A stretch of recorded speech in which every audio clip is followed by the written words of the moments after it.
સુરતની શહેર થાણા પોલીસ દ્વારા મહિલાઓ દ્વારા રમાતી જુગાર પર રેડ કરી જુગાર રમતી મહિલાઓને ઝડપી પાડી કાયદેસરની કાર્યવાહી કરી છે।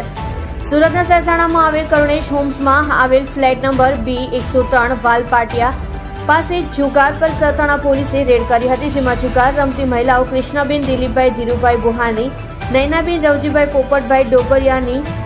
શર્મિષ્ઠાબેન કિશોરભાઈ મગનભાઈ કાકડિયા, હંસાબેન હસમુખભાઈ પોપટભાઈ ગજરાની, સોનલબેન દીપકભાઈ ગોરધનભાઈ રાદડિયા, નૈનાબેન ભરતભાઈ ભાવભાઈ ગોસ્વામીને પકડી પાડી જુગાર રમતા મળી આવી તેઓની તમામની અંક ઝડતીના રોકડા રૂપિયા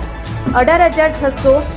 તથા દાવ ઉપરના રોકડા રૂપિયા 600 તથા ગંજીપાના નંગ 52 કિંમત રૂપિયા તથા લાઇટ બિલ નંગ 1 કિંમત રૂપિયા મળી કુલ રોકડા રૂપિયા 18,600 ની મત્તાના મુદ્દા માલ શહેર થાણા પોલીસ દ્વારા કબજે કરી આગળની વધુ તપાસ હાથ ધરી છે।